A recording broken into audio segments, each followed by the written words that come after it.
clipping masks in Photoshop. Clipping masks, sometimes referred to as a clipping group, allows us to isolate an area, and that makes the outside of the area transparent. This works really well with type. So we have a mask layer, which will be at the bottom of the stack, and then those layers that are masked. The layers being masked are above that mask layer. Let's go ahead and create one. So I can use type, or I can use any of my shapes. And we have rectangle, rounded rectangle, ellipse, polygon, and we have custom shapes. So if I do something simple, say the ellipse tool, and I click and drag to make an ellipse, I'm going to get the properties panel that pops up with details concerning this vector graphic. I'll just tuck that away for now. And here's my ellipse vector layer. So I just mentioned the mask layer has to be below. Now if you're used to working in any of the other Adobe software such as Illustrator, the mask is typically above. So this is a bit of reversed thinking. So we're going to put the mask below. The ellipse is below. I don't see it because it's behind my graphic. You can see the outline though, and that's my paths. That's the temporary path I've created here. So I'm going to go back to layers, and the way to make a clipping mask, hold down your Alt or your Option key, and you'll get the little clipping mask indicator, and I need to click right between the two layers. Now if I'm down a little bit or a little bit too high, I get my pointer to indicate what I'm clicking on. So it's right at that intersection, right at that line between my two layers, and I click. What will happen is I get a little arrow here, again indicating that there has been a clipping mask created, and my masked layers will be indented from my mask. Also my base layer, my mask layer, will have a line under it in the name. So this is a clipping group or a clipping mask. Now I have some capabilities to do some editing here, and I can do that with my transform tools. So I'm going to actually undo this, and I reverse it the same way that I created it. Hold down the Alt or the Option key. You'll see I get a no clipping mask little indicator there, and I click, and now I have undone that mask. So let me go ahead and click on the monarch here, the type layer, which just is a simple text, and my graphic, and again I'm going to hold down the Alt or the Option key, and I've made another clipping group here, and you can see now that my image is inside of my text. So I can use my transform controls on basically any of these vector shapes and vector objects.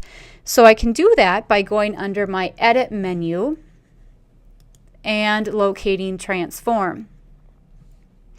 The quick key for this is Control T, and when you choose Control T, you'll get the free transform, which will bring up the bounding box. But I'm going to go to transform here, and if I know exactly what transformation I want to do, I can do a transform on the scale, the rotate, the skew. I can transform the warp.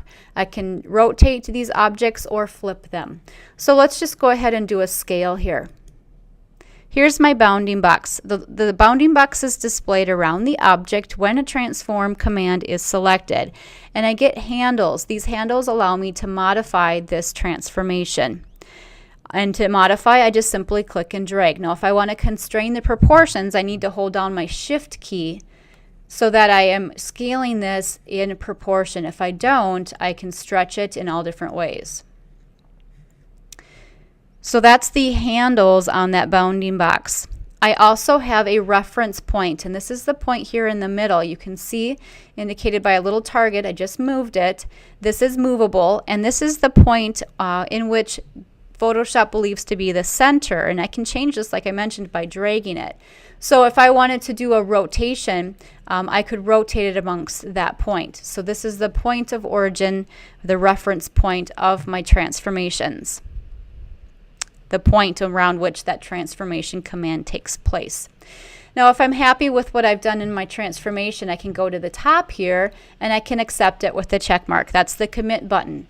If I decide I don't want to apply this transformation, I can cancel it by using this no or cancel transform button. So if I go ahead and click OK, I now have made that transformation. I mentioned the quick key is Control or Command T, and when I do that, Here's my bounding box again. This is the free transform though, so you can see that my cursor does change as I drag around. This indicates that I can do a few different transformations at one time. So here's the way I can rotate this. And like I mentioned, if I move my point of origin here over to the top corner, my rotation happens around that point. Okay, so that's how you can apply those transformations. And I'll say OK. Now the clipping path is editable. I can still make some changes. I can still move things around. So now I have my monarch image selected. That's my active layer, and you see I can move this picture, and I'm actually moving that around.